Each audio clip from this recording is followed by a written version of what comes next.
کل کالجز اور یونیورسٹیز میں اوریانیت بہت زیادہ بڑھ رہی ہے. اب لڑکیاں اور لڑکیاں اکثر ناجائز حرکات اکٹھے کرتے ہوئے نظر آتے ہیں.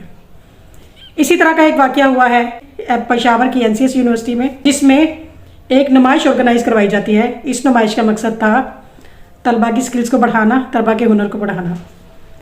اس نمائش کے اینڈ پر ایک میوزیکل پروگرام ہوتا ہے جس میں اس محترمہ کو بلایا جاتا ہے، جو کہ اپنے اپیلنگ ڈریس اور نیوڈیٹی اور ڈانس سے طلباء کو محظوظ کرتی ہے.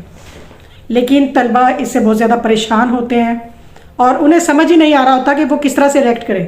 اب طلباء نے جو ہے وہ ویڈیو اپلوڈ کر دی اور سوشل میڈیا پہ یہ ویڈیو وائرل ہوگی. جب ویڈیو وائرل ہوئی ہے تو اس کے بعد کیا ہوا ہے کہ یونیورسٹی کی جو انتظامیہ ہے ان کے پاس سے ایک بیان آتا ہے، آپ اس کو سن لیجئے. میں ہنر میلے کے نام سے ایک نمائشی پروگرام کا انعقاد کیا گیا تھا، جس کو 313 نامی ایونٹ آرگنائزر نے ترتیب دیا تھا. ہمیں احساس ہے کہ اس ناخوشگوار واقعے سے بہت سے لوگوں کی دل آزاری ہوئی ہوگی، جس کے لیے ہم سب سے بہت معذرت خواہ ہیں. آپ نے یونیورسٹی کی انتظامیہ کا رد عمل سن لیا ہے. بیسیکلی یہ ایک پرائیویٹ ایونٹ آرگنائزر تھی جنہوں نے ان کو ہائر کیا تھا.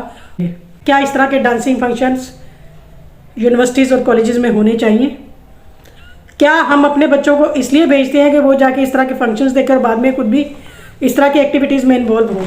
اپنی دعاؤں میں یاد رکھیے گا. Thank you. اللہ حافظ.